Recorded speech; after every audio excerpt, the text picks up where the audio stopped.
pressure looks good. Traveling up. Roger, roll, Atlantis. Water towers can fly! Yes! Tango Delta nominal. Flight downside, SC off. Say again, SC off. Off. Yikes. You bet. Okay. We don't need any more of these.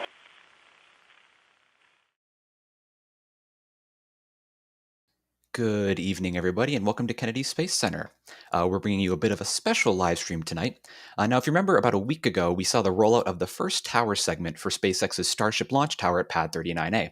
Well, tonight, we're about to bring you a live stream of the second tower segment rolling to the pad, the second of what we believe will be 9 tower segments. So the tower segment's a few minutes away right now, so it should be rolling by, and we should get some good video of it rolling by the vehicle assembly building. But for now, we're going to go through a little introduction of who we've got here on the webcast. So first off, we have Alex. How's it going, Alex? Well, again here watching more of the Starship Tower arriving at 39A. Absolutely. Should be an exciting stream. And it'll be exciting, too, to see any differences between this tower segment and the one in Boca Chica. We made a few notes last stream, and we'll go over those again this stream on any differences between the towers. So that'll be cool to see. But also, we have in the field providing these live camera views, we have Chris Gebhardt. How are you doing tonight, Chris? Well, I'm back at my happiest place on Earth, so I'm doing well. Awesome. And as well out there, we have Julia. Is that correct? We do, but she is not on comms right this second. She is getting her camera all set up. Perfect. Okay, we'll make note of that. And also operating the live stream is Michael Baylor back in the studio. But looks to be an exciting night tonight. Now, Chris, do you want to go through what we're going to be seeing here? So what is a tower segment? what is this? Yeah, and maybe we should explain the view that's in screen, because we're at the Space Center. We're not pointing at a launch pad. And what are you doing not pointing it at a launch pad? Well, that's because it's not at the launch pad yet. So what you're looking at is basically we're looking straight down the road that it's going to arrive on. So what we should see are security personnel arrive at some of the blinking traffic lights. And then shortly thereafter, we should see a well-lit tower segment right behind it. And it will turn, come directly toward us, and then go right by us with a beautiful shot next to the vehicle assembly building and out to Pad A. Now, why do we care about a tower segment? I mean, come on, it's a tower segment. But tower segments are cool in this regard because this is the second segment for Starship's launch and catch tower at 39A. And of course, Starship is a huge part of the overall Artemis program for NASA, being our lunar lander and the ship that is scheduled to return humanity to the surface of the moon. So this tower segment is its launch tower being constructed, very much like we saw the stacking of the tower take place out at Starbase. This is what they're doing here in a similar but somewhat different fashion. And what we can expect to see is this tower segment number 2, as in set of 9, come down the road here. It will be somewhat outfitted, a little bit more than the ones at Starbase were when they made their trek from the build site out to the launch pad.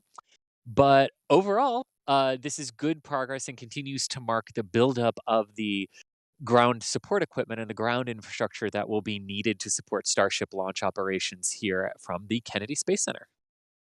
Very cool. And actually, I have a first question here. So, and for anyone here who's not familiar, this is a very interactive live stream. We love taking your questions, your comments, going through them because this is, interactive, like I said. So if you have any questions about SpaceX, Starship, Kennedy Space Center, especially this launch tower, anything like that, hit us up in chat with @NASASpaceflight and then tell us your question. And then we could maybe feature it on the live stream. But the first of those questions is from Boca Chica Crane, and it's actually something I was about to ask you, Chris. So it says they seem to be moving these at night. Are they right in thinking that this is because of decreased traffic? And I noticed this because you're talking about the lights, the traffic lights, which are flashing yellow, which usually means something special is going on. So, yes, Chris, in this case. Yeah, now in this case, the blinking lights don't actually mean anything special. That light always blinks. Because it's there just we a go. pedestrian crosswalk. That makes sense. But basically, the tower segment and the emergency vehicles will arrive fully centered in front of the two, in between the two blinking yellow lights, and that's where the tower segment will come. But yes, you are correct. There is a reason why they are moving them at night here at the Kennedy Space Center versus the day of when they moved them at Starbase, and that is because Starbase is just a SpaceX facility, and it's only geared toward one thing, Starship. So if you want to close the road from your production site to your launch site during the day to move a tower segment, go ahead and do it. You're only disrupting your own workforce, right? Here at Kennedy, that's not the case, right? Boeing is here, Lockheed Martin is here, the Air Force is here, the Space Force is here, the DoD is here, NASA is here, ULA is here, Blue Origin is here, right? All of these other companies are here at this multi-user spaceport, which employs thousands upon thousands of people who are here every single day, who all need to leave the Space Center through one of the very few. There's exactly one road, and it goes north and south, and that is your way out of here. And you can't be closing down the one access road going in and out of the Cape during prime working hours where other entities are trying to work and trying to do their things as well. So in order to minimize the disruption to the KSC workforce, you tend to do large moves like this that require road closures at night. Not always, but you try to do it at night whenever possible. Very cool. And actually, Chris, you did mention this a little bit before, but I'm going to send this one to Alex. So, Alex, this Ooh. person's asking, how much do they build on the ground before lifting compared with Starbase? And I think with that, they're saying how much hardware do they install on the tower segments before they lift them into place? Yes, so we've seen them installing already some of the cryo pipes, all the conduits and pipes that need to be installed on the tower to be able to fuel the ship because it's all going up to the tower and then the QD arm. So they seem to be installing all of that. They also are installing stuff related with the elevator and even very basic safety features like handrails, panels for the elevator shaft and things like that. Like very very little things, that can be easier to do once closer to the ground instead of once it's all stacked together and the tower is 100 and something meters tall, then that's a little bit more complicated to do all the small stuff, and it's better to do it closer to the ground. Yeah. Very We've cool. also seen, now that I remember, we've also seen them installing the rails. So the rails are already installed on the segments, and even on the columns themselves, they are already installed. When we've seen on the overflies, on the flyovers that we do, check them out. By the way, you should you should do that if you want to see that. And we've seen that even the pillars, the columns of the tower, already come with the rails installed. So even that we saw at a Starbase that they had to install them, and like they when they did that at a Starbase, they didn't have the rails at all. I don't even think back then they thought of all the rail system and the catch arms and all of that, because Oh, yeah. at that point it was the beginning for them. But now they have already done that, so they can already put that before they even put the segments together for rollout. Very cool. Yeah. And yeah, it sounds like a good method to get everything done on the ground. So you need to do less work, with a Yep. crane, or less work very high up, which can be dangerous or expensive or both. And we have our first roadblock vehicle approaching. So Ooh, there we I go. am going to try to dial in the well, here, let me put the phone down and try to dial in the focus here. But we see them arriving. Very cool. And for anyone just joining us here, we are doing a live stream of the rollout of the second segment of the Starship launch tower at Pad 39A. Now, this tower, as we've explained before, is for integration, catching, servicing, propellant loading of Starship and Super Heavy on the launch pad. It's a multi-purpose tower, and it is absolutely essential for Starship launch operations. The first tower segment was rolled out last week, which we covered, and you could see a replay of that on our channel. But this is the second segment, which should be rolling to the pad tonight. And as Chris mentioned, we have the first roadblock vehicles approaching here, which is a great sign that the segment should be just around the corner. So just a few minutes away of getting our first view of the second tower segment. And what I love about that is literally right around the corner. Oh, yeah. Yep. I know where you're at, Chris. I know the geography. Oh. But before we see the tower segment come by, we actually have some super chats here piling up. So we're going to go through those real quick. First off, from Christopher, saying $20 for some coffee. Thanks for sending the notification this time. And thank you, Christopher. And yeah, we did send a notification this time. Last week's stream, we put it through on Starbase Live, so no one really got a notification. No one really understood what was happening unless you're following our social medias, which you should be. But yeah, Yeah, we've dedicated. and let me explain that a little bit because I know people were a little concerned about that. Last week, we didn't know exactly what this was going to look like at night, right? We didn't know exactly what the lighting conditions were going to be, what we were going to be able to see, things like that. So, we opted to pipe it into Starbase Live first, just so we could understand what was happening, right? If there was something to show you. But now we're here. Now we're here. Yep. It should be an exciting night here. And again, we're about to see some action coming up here because the first roadblock vehicles are coming up. And the Yes. Sparrow, thank you for becoming a new member on the Red Team. And thank you to all our members. As we said before, membership is a great way to support this channel because live streams like this do not come cheap. The equipment, all of that does not come cheap. So we appreciate all the support, and that makes views like these possible. So thank you, Sparrow, for your membership. And Musical Wolves with, is a road closure necessary to transport the segment? Also, what are the 9 mysterious tower parts for? Oh, brother. But I go can ahead, take the Chris. first one if you can take the second. Perfect. Yeah, so roadblocks are still necessary because you are moving a gigantic piece of equipment, right?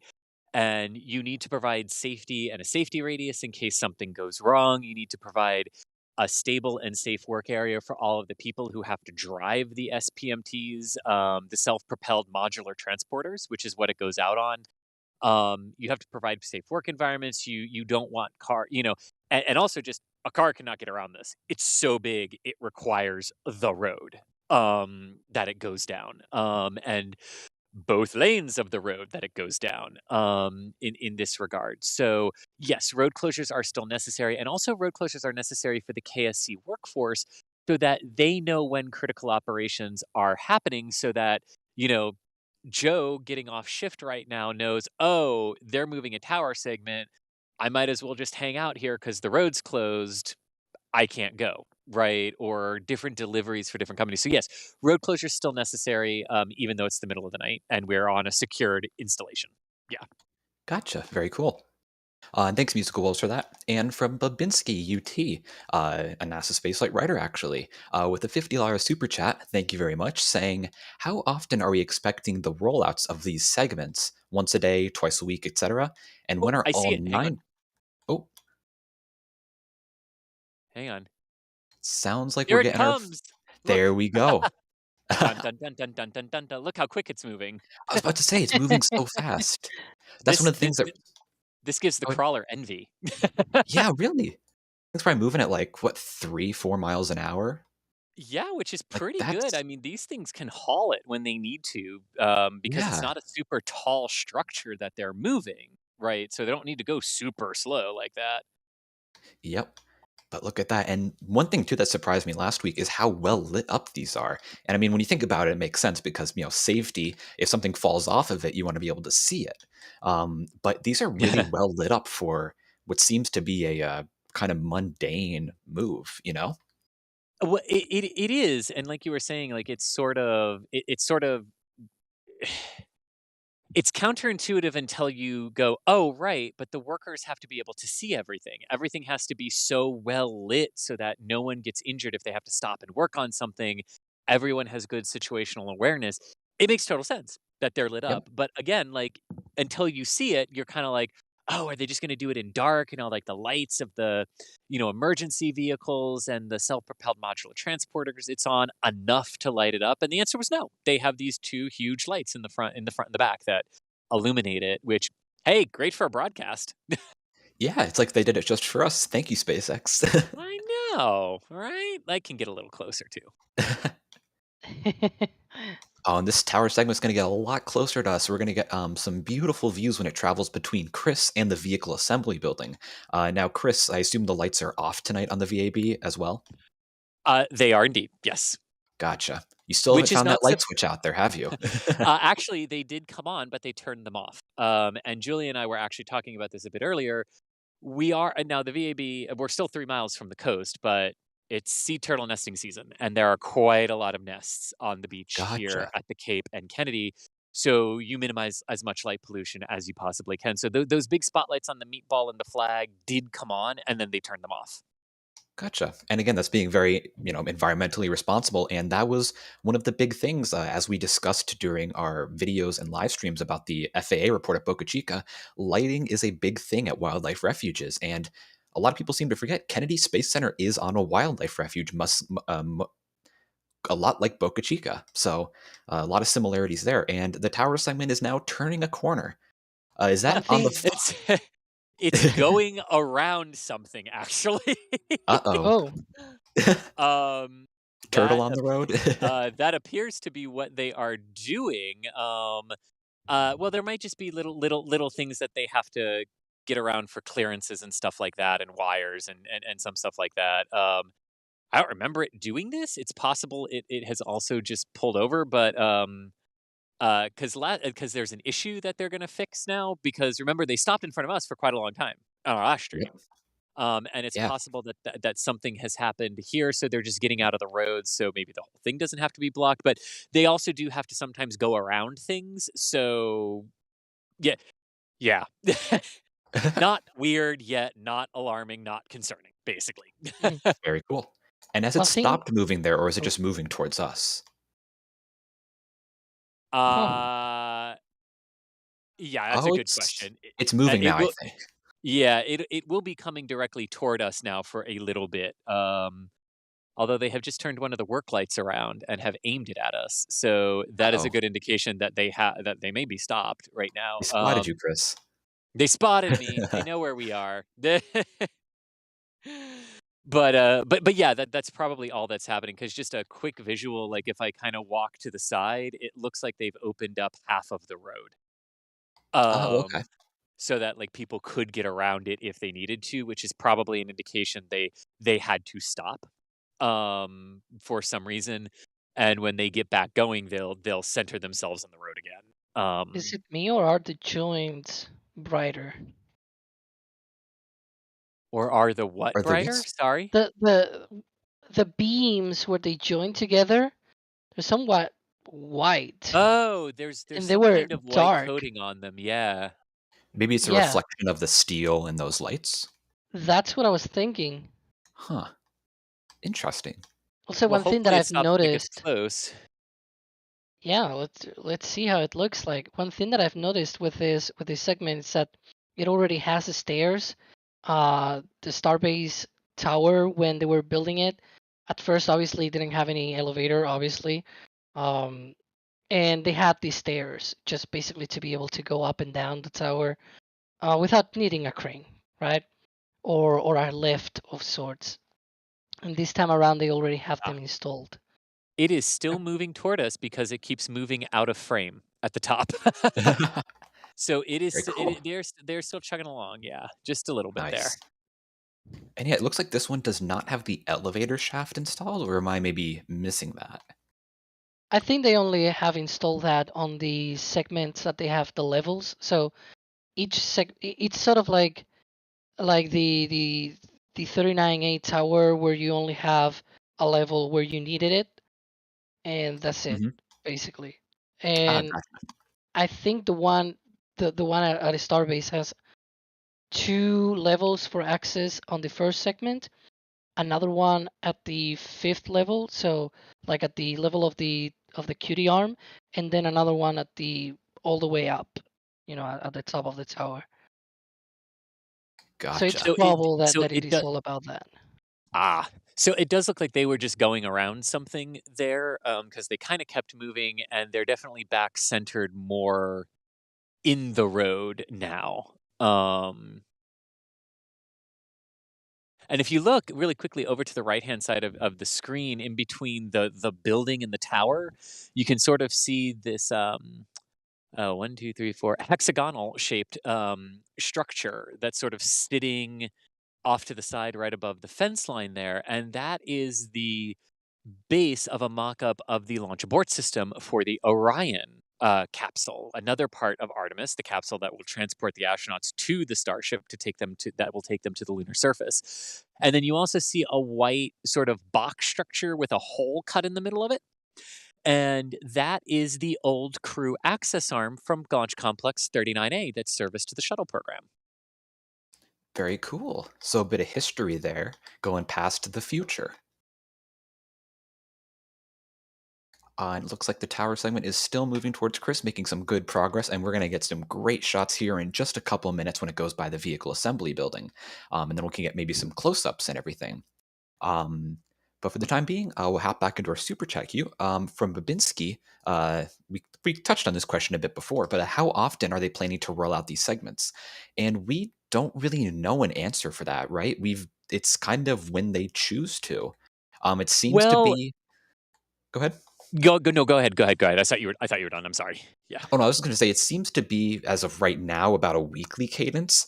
Again, that could be a coincidence. Maybe it'll be a month before the next move, or maybe the next move will be, I don't know, tomorrow night or something. We don't really have an exact idea. SpaceX doesn't really publish a schedule of saying, hey, we want to go this night, and this night.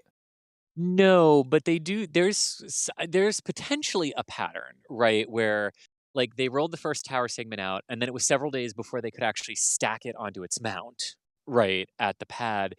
And it seemed to me like once they started actually working with the segment at the pad and getting it into position is now when they're rolling the second one out. So it might be that they roll, stack, or you know, only have one pre-positioned ready for stacking.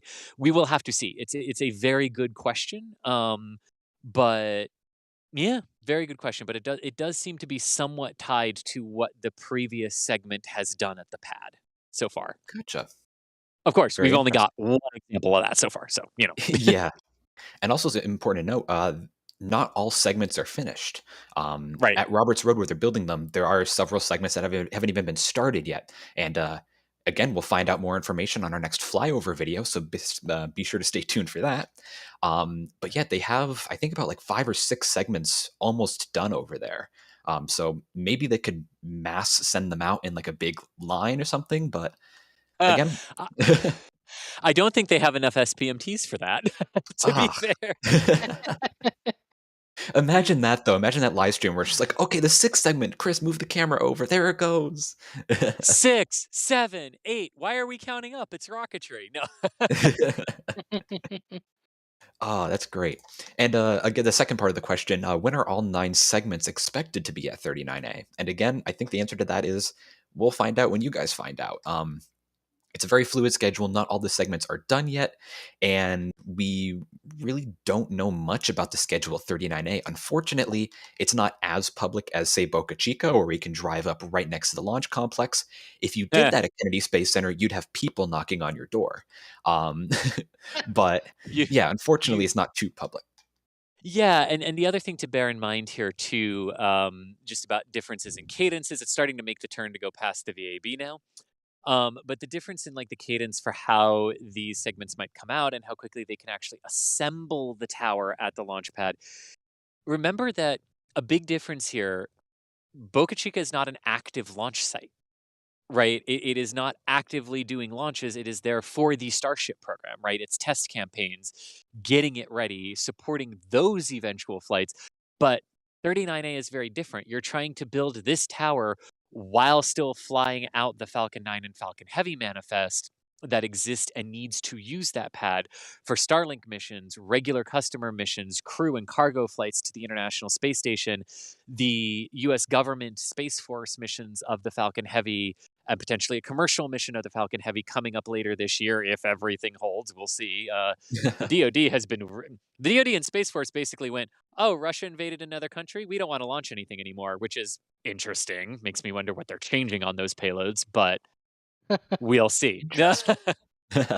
One thing I will say towards that as a as a counter argument is that at Starbase we saw many days where they had tests of stuff in general, either test tanks or boosters, especially by the time they were building. We can see there. Remember, I told you last week the segments were numbered, and it had a 1. This one has a 2.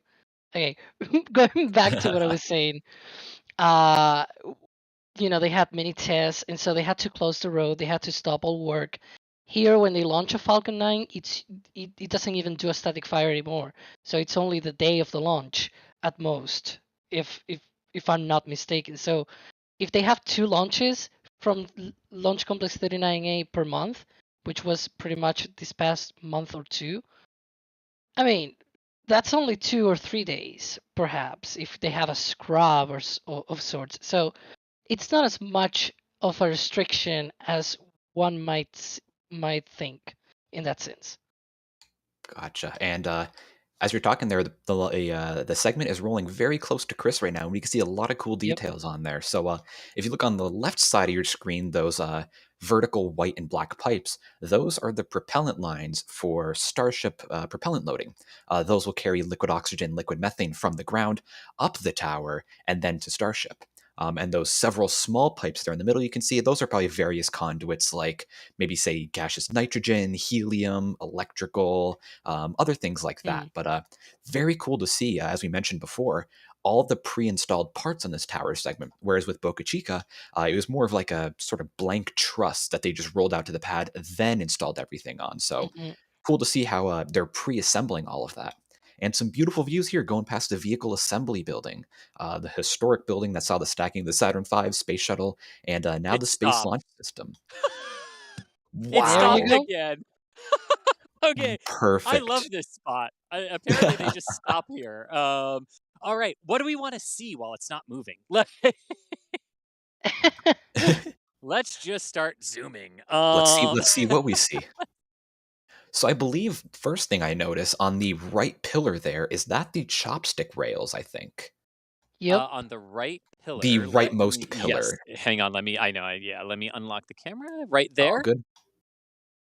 Yep, right there There you going go. up. The rails. Yeah. Now, those are the rails that the chopsticks will ride on. And the chopsticks, for those who are unaware, are 2 very large arms that are used to stack and also catch super heavy and Starship vehicles on the launch pad. They move up and down the tower on those rails that you can see, and that allows them to grab a booster or a ship on the ground and then stack it on the orbital launch mount. So very cool to see those pre-installed. As well as some work platforms up on the top to allow workers to, attach the segments together, which is pretty important if you want to have a stable launch tower. Indeed, and we are crawling now, pun intended, since we're at the Kennedy Space Center. But they are going very, very slow past this little area here, but still moving actually. So I'm gonna pop back out Gotcha. and give us a little wider view of the of the good old VAB there. Nice. And as we discussed last stream, it's very not coincident, very fitting that it's going past a building with the Artemis logo on the side of it. You can see the Artemis banner very barely visible just to the right of the tower there. This tower is indirectly a piece of hardware for the Artemis program, if you think about it.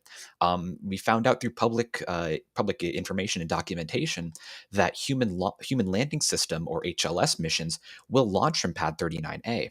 And those missions, as we know, are going to land the first human beings on the moon since 1972 as part of the Yep. Artemis program. So, And here's the other thing that's really cool about that, right? Because the 2 pads here, 39A and 39B, were built for the Apollo's moon program, right? And von Braun purposely oversized them to be able to handle rockets bigger than the Saturn V. Well, thank you, because this thing yep. is bigger than the Saturn V, and so is SLS, right? In terms of the thrust that it produces and what the pad has to withstand. And Yep. they thought about that in the 60s. He thought about that, knowing the way the government works. If you don't build it one way, you're never going to change it after. um, Yeah. but what was also really cool about this is that, the 39A launched all but one of the human missions that went to lunar vicinity. It launched all of the landing missions. And Pad B launched the full up dress rehearsal of Apollo 10. But the pads never worked in concert with one another for the lunar program. The first time they started working in concert with one another was when Skylab launched from A, and then the crew went very shortly thereafter from B, and their rocket was on B when Skylab launched from A. So when we talk about SLS and Starship and the Artemis program, Starship will be utilizing 39A while Artemis is utilizing 39B. It's literally these two pads working together for their two different systems simultaneously to effect this massive return to the moon. Because remember, what we're trying to do here too in returning to the moon is not just copy Apollo, right? We're talking about large scale infrastructure deliveries to the moon, colonies and bases and things like that that want to be eventually created. And there was definitely a story from Eric Berger earlier this week about some of NASA's long term plans and how that might work with the funding levels. But bear that in mind that, the rockets are huge, that we have two pads, not just because, SpaceX needs one and SLS needs one. I mean, that's true.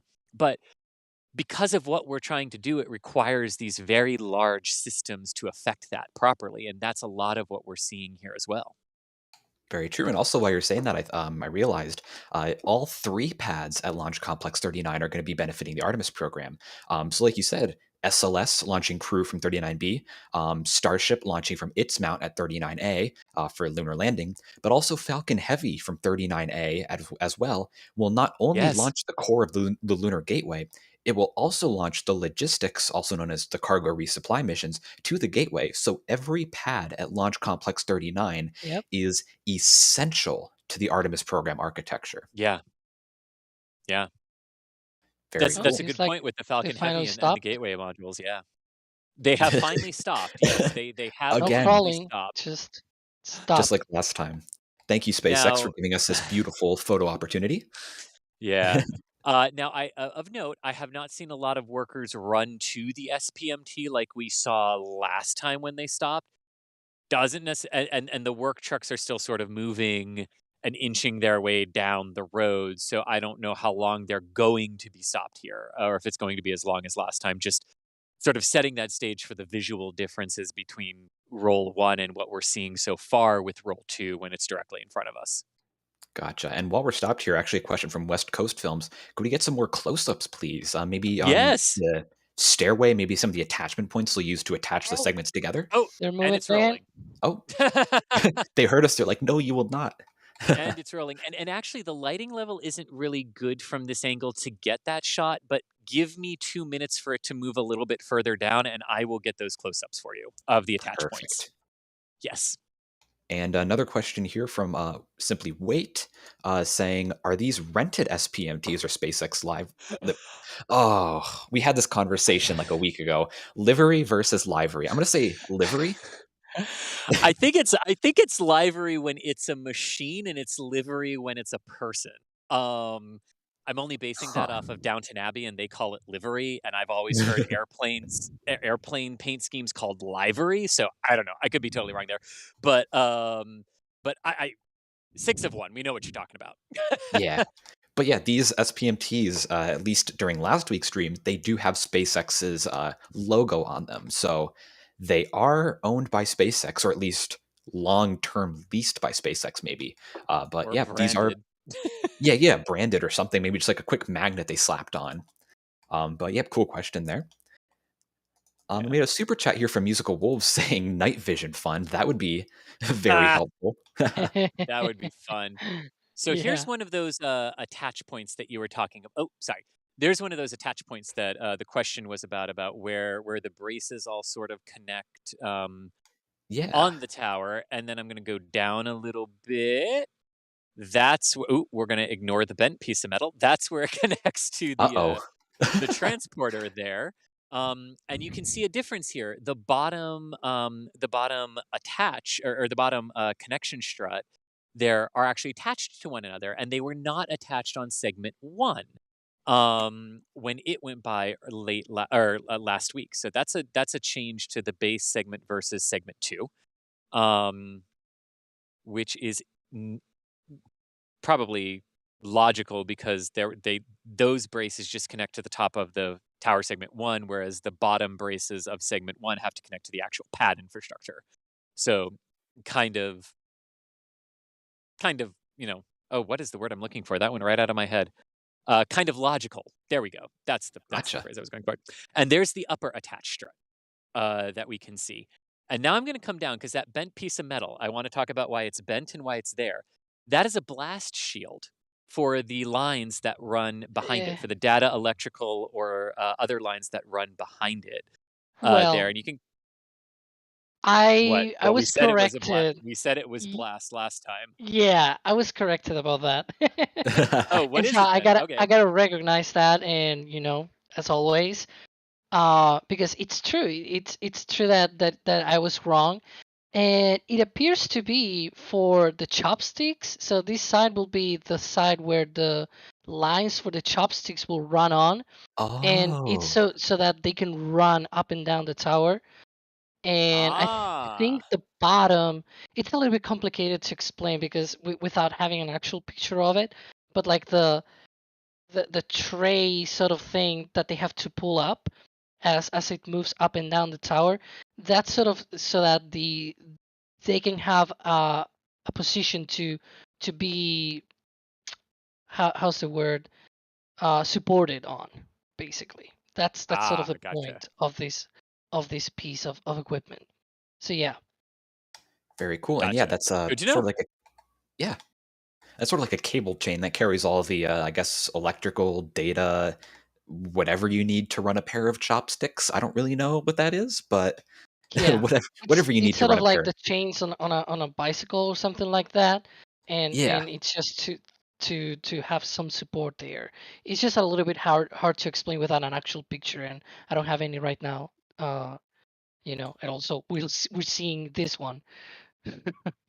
I'm trying to find one, but I don't think I'll be able to find it. But yeah, still Yeah. very cool to see. And Oh. now it is on their way to pad 39A. And I had a question here I saw. Um, I think I lost the question, but they were asking, is this going down the crawlerway itself, or is it going down a road next to the crawlerway? Chris, where's this going to? It will stay on the pavement. It will stay on the road, but basically the road it is on is going to meet the crawlerway, and then they parallel each other, going out to 39A and B, where they split. Um, but no, it will not actually get on the gravel of the crawlerway. It will stay on the pavement. Very cool. And we're going to run through some of our super chats. We had a $1.49 from Nathan Marcus. No message, but still, thank you very much, Nathan. We really appreciate it. And from Cole here asking, since the Starship integration tower at 39A will be much taller than the Lightning protection system, what is the future for our favorite four towers? Oh, brother. Chris, Well, do you want to take that one? well, I can start with 39A does not have four towers. It currently has a tower. A second one is being constructed. So 39A uses a single lightning mast for its protection of the Falcon system and the various pad infrastructure systems out there near the actual tower. The black and white one that you see the crews go up and down to board dragons and everything like that.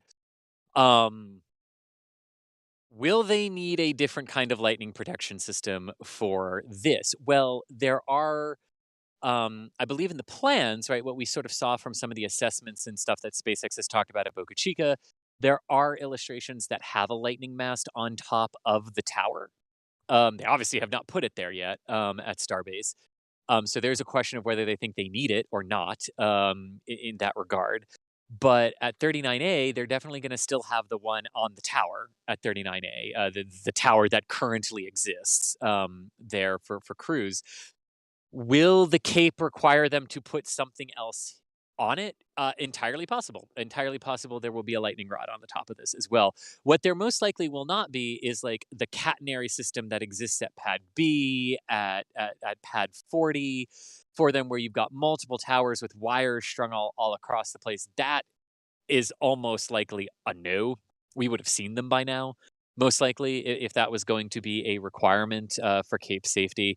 So, exactly what it'll turn out to be, we're not entirely sure. It's a really good question, but we're going to have to wait and see what adorns the top of this. Because Elon has kind of said Starship itself doesn't need it. Maybe they've built the ground stuff at Starbase to accommodate for that, but what are the Mhm. Cape safety rules and the Kennedy safety rules you're going to have to, um, adhere to is a little bit of an open-ended question that we're going to have to wait and see what they end up doing.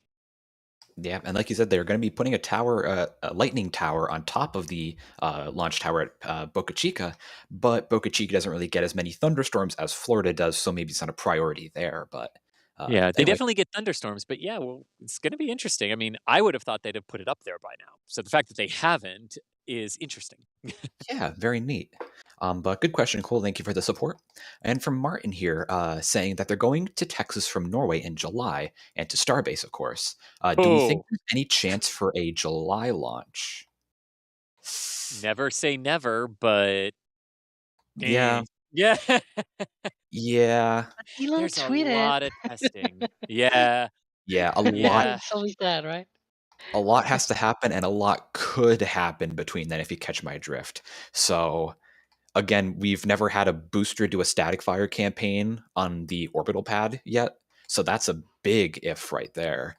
On top of, there are bound to be several aborted launch countdowns for the actual flight test. So when is it launching is a really difficult question to ask. Again, there's a chance. I don't want to kill your vibe, but You've eh. at least got a good chance of seeing a full stack in Oh yeah, July. Yeah. at the very least, you're going to see Starship vehicles and super heavy vehicles. That's a given. Yes, yeah. Well, now I say you have a better chance of seeing a fully stacked vehicle. I'm not saying you will. I'm just saying you have a better shot of seeing a fully stacked vehicle in July. Yep. But Maybe a even a lift static off, fire test. I'm not betting on that just yet for July.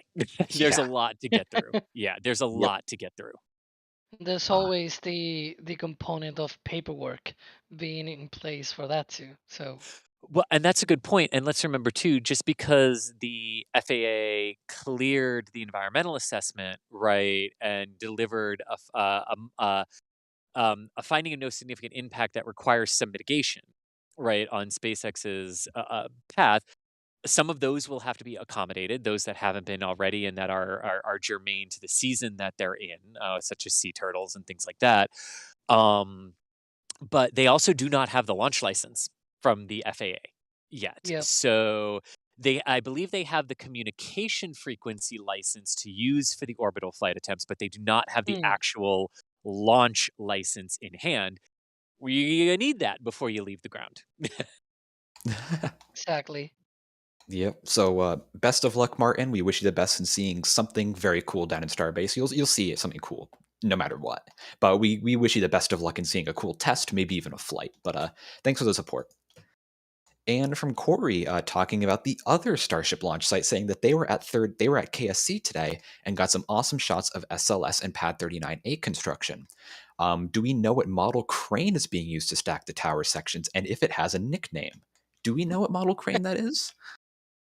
It appears to be an 1100 350, which is sort of like the same one that we saw with Frankencrane, last year. Uh, there, we don't know of any nickname. I don't think we have heard any about that from SpaceX themselves, and we don't have any nickname either. It's just the 1100 11,350 crane. It's just like Rolls the right off the crane at tongue. 39A. Yeah, right. It's just a crane at It's 39A. so easy to The big remember. crane. Yeah, I this mean, crane is I'm not look. partial to the trampoline crane. Ooh. Oh boy. But yeah, the crane is not looking very Franken, so I don't think we can really call it a Franken crane. It's a Yeah, pure yellow crane, which is neat to see. The same model of the one used in Boca Chica, but obviously different parts because it's different color. and this one I think it's also operated by a different company. It's Buckner. I think the other one was Fagioli or so. It's a weird name. I'm sorry, but yeah, it's a different crane company too. So yeah. Gotcha. And James Jury's here asking, I think they're discussing redundancy for 39A, saying, how quickly could SpaceX add a crew access tower to Slick 40? Also, is Bucky 2 in its final height for tower stacking? I think we could take the last one first that we were just discussing. It seems like it isn't, right? Yeah. There's an upper boom that can be attached that they haven't attached yet, right? Yeah, I mean, it's a little hard. Perspective gets weird the further you are away from something, right? So, like, I was kind of looking at it when it was fully up earlier today when I got here, and I don't think it's tall enough. I really don't think it's tall enough. Yeah, There could be a reason for that. We've seen them building up to tower segment 5, and right. there's a 6th one, and they seem to stop there. Probably because the other ones are going to be built later, so they could also stop the crane. So this crane seems to be tall enough to at least go all the way to the 6th level, probably even the 7th. But if it needs a reconfiguration, they probably have plenty of time with that because they haven't done all the other segments yet. They're gonna have a downtime there in the rollouts of these segments. They seem to have stopped also. It did Yeah. stop a little bit momentarily. So where they are right now, let's just talk about maybe why they stopped there. Of course, there could be an issue with the SPMTs that they're looking at. But another reason they may have stopped here is this is where the road sort of takes its final slight bend, and then actually reaches the crawlerway, and then out they go. And there is no way to get around this thing once you make that turn. So anyone coming from pad A and pad B is not going to be able to come down that road. So this is a moment to kind of stop, make sure you're totally ready to go, so that when you start moving, you can just book it to 39A. There could be something with that. There could be an issue. They also may have just slowed down because they're moving very slowly, actually. They are not stopped completely. So they might just be gradually taking that turn to get onto that road to get out to the pad. And Chris, you And of just spoiled the course, surprise. I was about to uh, do what is that kind of halo of light on the right? But you spoiled it for me. But what are we looking at there, I was Chris? trying to keep the tower centered. Um, well, there's the other rocket that the tower segment for the rocket that this tower segment will help launch is working in concert with for the Artemis program. So that is SLS out on pad 39B after completing a successful wet dress rehearsal. Yay! Everyone screaming happiness with that. Yay! Woo! Yeah, and it was successful. You're not gonna convince me otherwise of that. That was a very successful test, even though they got to 29 instead of 9. That was a very successful test. So yeah, that is SLS out on its pad. Quite exposed correctly because we're on the tower segment for exposure, but you can definitely make out the boosters and the tankage there. Orange rocket good. Definitely there. But yeah, that is SLS on its pad. Kind of they're figuring out what they're going to do with it now. They don't know if they're going to redo wet dress or if they got everything that they needed from it. So we will wait and see. But that is SLS out on pad 39B, Very cool. making its water tower look very tiny.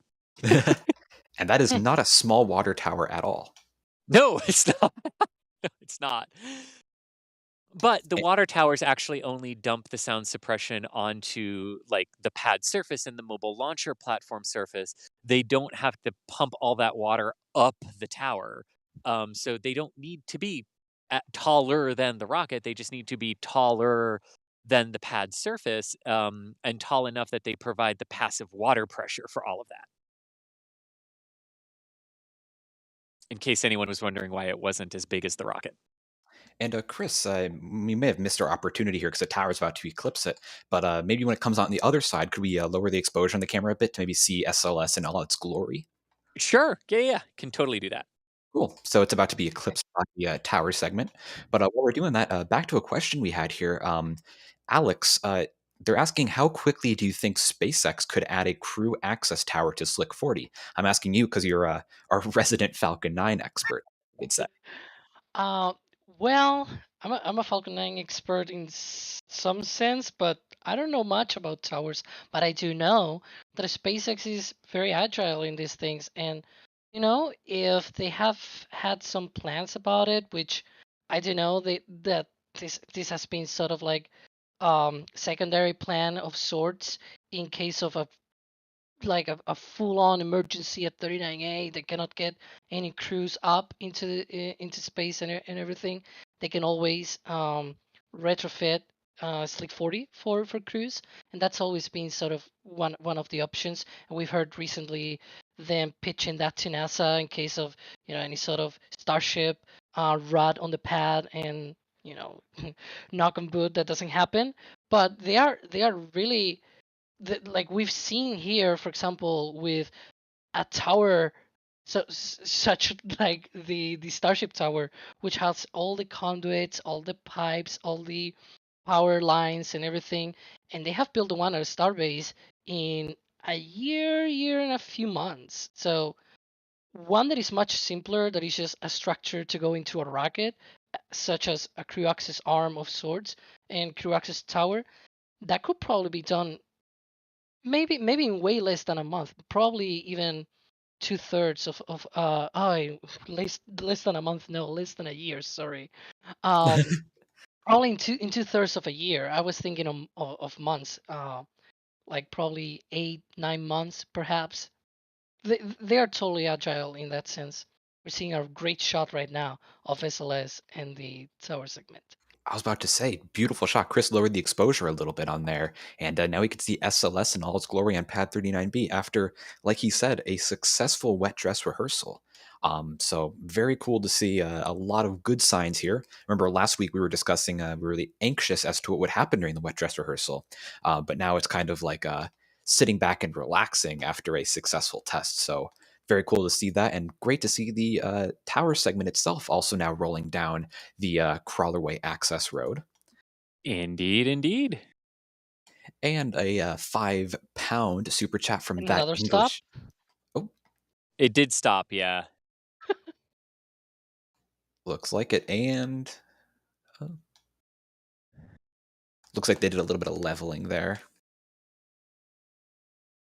And yeah, it's also neat to note that these SPMTs are not just dummy wheels. They can level themselves. They can change the angle as they're going around, say, banked roads or up inclines. They can change levels similar to how the crawler can. Indeed. Yeah, we've noticed definitely on the first tower segment rollout, you could see the leveling of the SPMTs, which is very cool. And there they go, moving again. And there they go. All right, I'm going to go back to our tower segment here. Awesome. And in a few minutes, maybe we'll be able to see this tower segment's destination, the other pad at Launch Complex 39, if you will. We will definitely be able to see that shortly. And hopefully, maybe we'll be able to see the first tower segment stacked. But again, that depends on lighting, of course. You will not. Well, there we go. You can't even see the crane. You will not see the Yep. tower segment that's already there. I can tell you that right now. I mean, makes sense. Why would they light it up if they're not working on it? But yeah. Anyway, we also have a £5 super chat from that English gent asking, what's the current information regarding Starship and Super Heavy orbital launch test date? And keep up the good work. So current information, Alex, Chris, what are you guys thinking? Current At information. Elon Musk on Twitter. Search that. Nah, Yeah. it's a little bit of a joke, but it's also true that outside of SpaceX, we really don't know much. It's just like Yeah. wait and see. And we Yeah. obviously will know once they're ready for launch, with all the closures and airspace notices and everything. Like we're gonna know once they're ready for launch. But right now, we're not very sure. Yeah. So you gotta I, rely I, on what Elon says. Yeah, I'm going to answer this the way I have been answering this for most of the year, and I'm going to keep answering it this way until one of them proves me wrong. It will launch the same week that SLS launches on its very first attempt. Oh boy. That'll be funny. There's something in me that is saying these two vehicles will take their first orbital flight attempts in the same week or very, very close to one another. Maybe just barely outside of. I don't know why. Everything just seems to be aligning to like August, September for this, in many ways. So we'll see. That's how I'm going to answer it. Is it will go basically the same week that SLS ends up going. Very nice bet there, Chris. Yep. That'd be exciting to see. That would not be a boring week for sure. No, that would not. The Oh. same that week would they're almost be also a gonna like. launch Psyche. It's gonna be September 20th. You'll see. Oh boy. They're gonna launch Falcon Heavy, Starship, and SLS all on the All same the week. pads. Oh. That would be funny, but yeah, I'll go with that as my answer. Yeah. Sounds about right. And thank you, that English gent, for the support there. And Musical Wolves, another regular, saying other Other launch plumes cause debris in the tower. I'm not quite sure I understand what they're discussing here. Maybe Was that the Falcon. entirety of the question? Yeah, other launch plumes cause debris in the tower. Maybe we're talking Ah, about debris being kicked into the tower, maybe dust? yeah. Yeah, which yeah, I mean that does happen. I mean and just the force of the engines and what's going on there as things can get dislodged and get kicked up in the local air environment. And everything. I mean, they would definitely be doing computational fluid dynamic analyses to understand how air currents are going to work as this thing is taking off and the engines are firing together. 33 Raptor engines firing together. Understanding how that's going to work when there's no flame diverter so far that we've seen. So stay tuned. I don't know what's happening with that, but we haven't seen a flame diverter. We haven't seen a lot of things that are normal for rocketry. So doing those computational fluid dynamic analyses of how the air current environment is going to be during liftoff is something they would do, and then that would inform them like where are the places on the tower that might need to be reinforced or shielded, or are we good here? All of that will sort of come out as they do their analyses and get ready for the first launch attempt.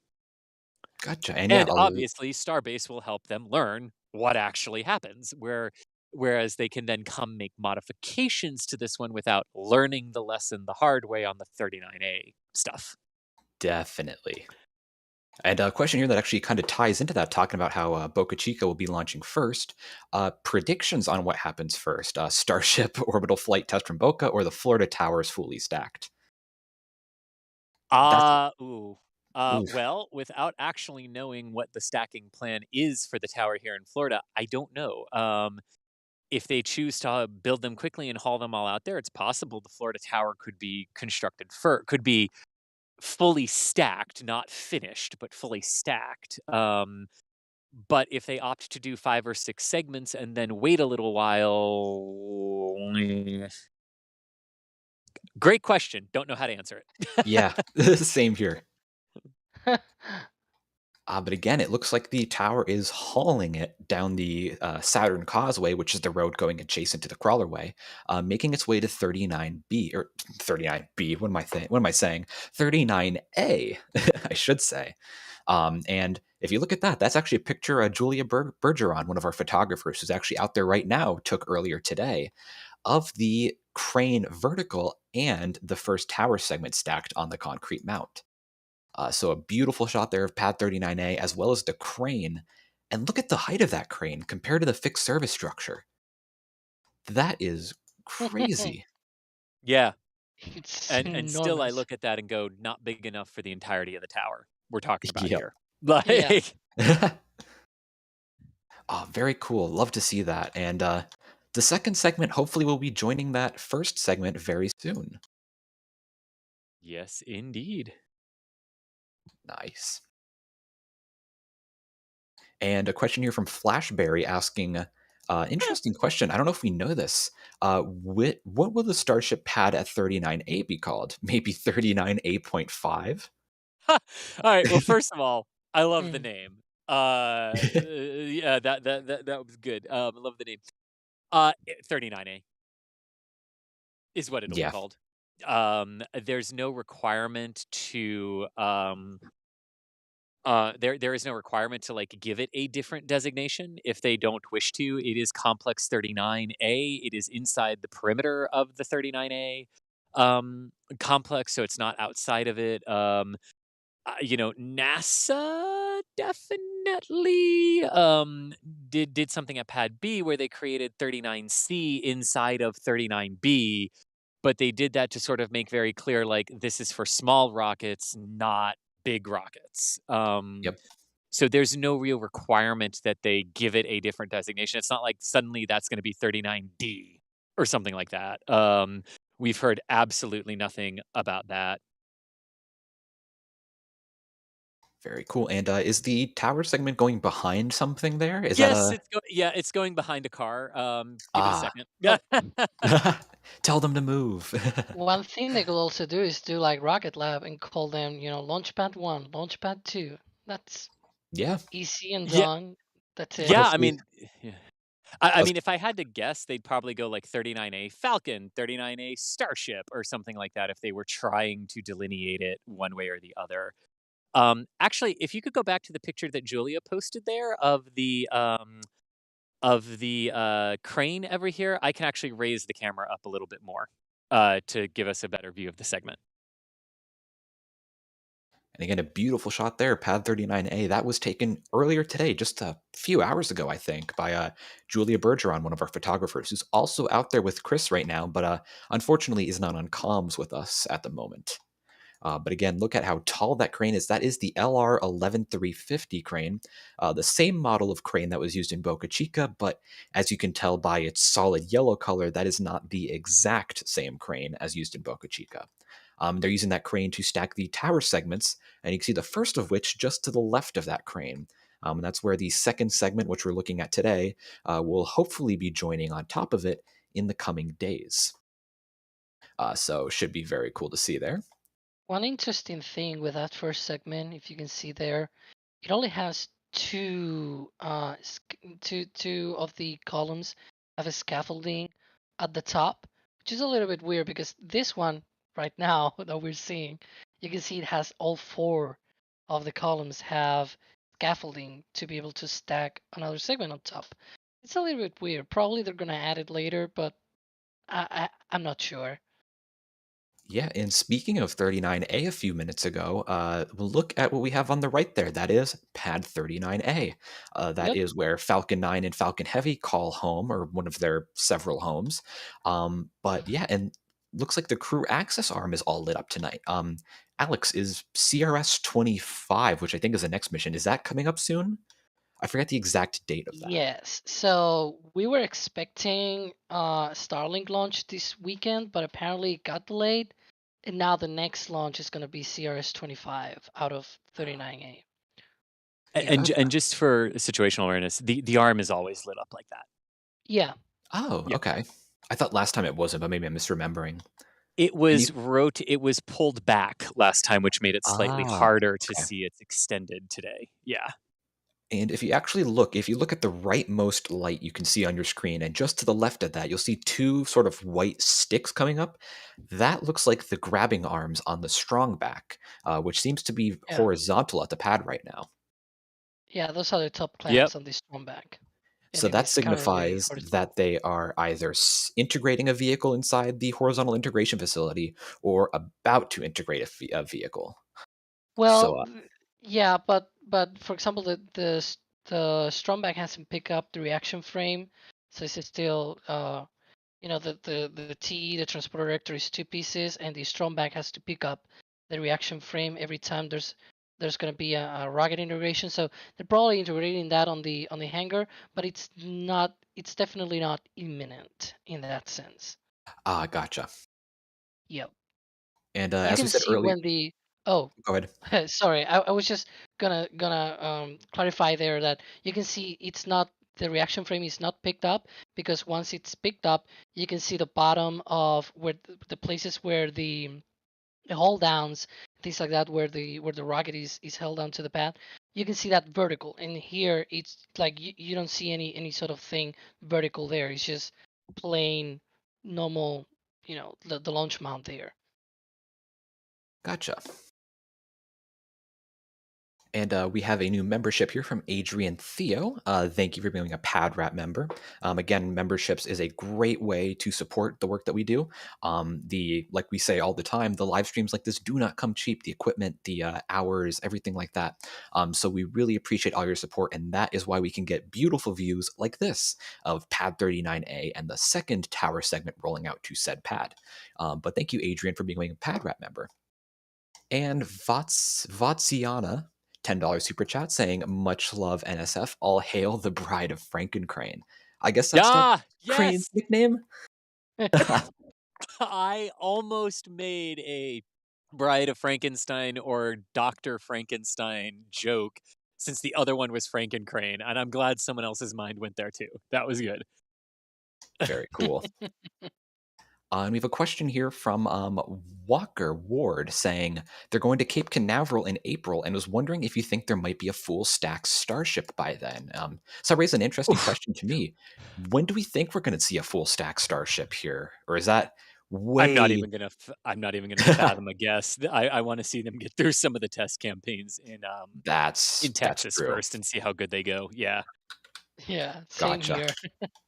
Understandable. But as you can see, the tower segment is beginning to roll away now, and that is going to mark the end of our live stream. You don't want to have Chris out here all night. He's got to get home and go to bed early. For something But else tomorrow.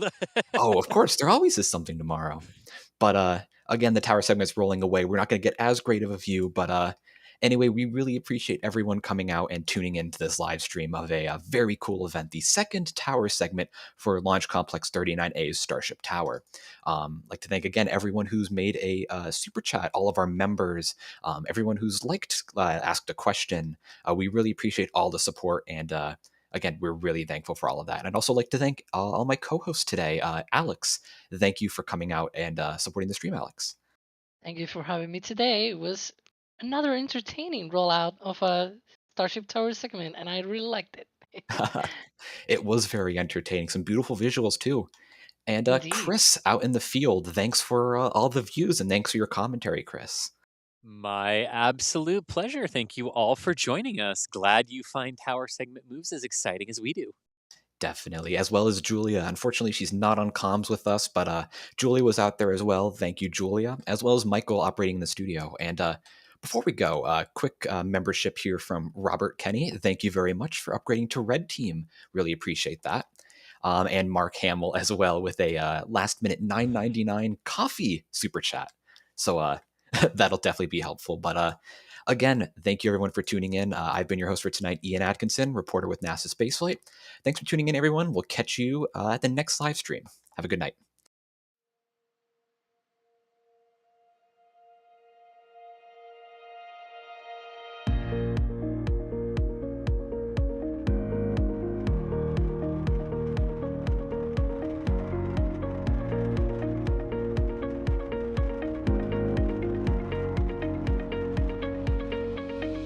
We have liftoff. Propulsion continues to be nominal. RCPT pressure looks good. Doubling up. Roger, roll with Atlantis.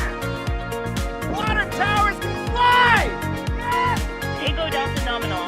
Flight outside SCE off. Say again, SCE off. Off. Yikes. You bet. Concur. We don't need any more of these.